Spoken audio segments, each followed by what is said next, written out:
ती राज्यले अवसर दिने काम चाहिँ गरोस् र हामीले के भनेका छौँ त भन्दा शिक्षक सेवा आयोगले दिने परीक्षामा पास अङ्कमा साथीहरूलाई भिडाउने काम चाहिँ गरोस्।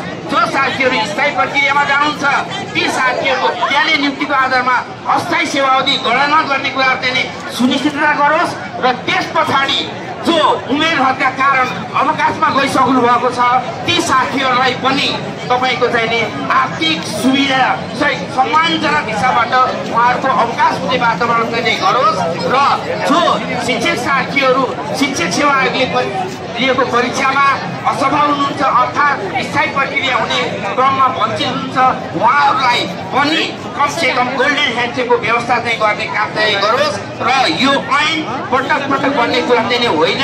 यो ऐन 50 वर्ष पछाडि बन्दैछ। त्यसैले अबका आम पिँढीहरूले अब आउने यस क्षेत्रमा आउने शिक्षक कर्मचारी साथीहरूले दुःख नपाउने किसिमबाट ऐन बनोस्। राम्रा खालका अब्बल जनशक्तिहरू यसभित्र चाहिँ प्रवेश गरेका वातावरण चाहिँ बनोस्। त्यस क्रममा म पुनः एकचोटि शिक्षक महासङ्घको नेतृत्व आन्दोलन परिचालनको कमिटीको जो नेतृत्व गर्नु पर्ने छ विगतमा जस्तै 5 गते सम्झौता भएर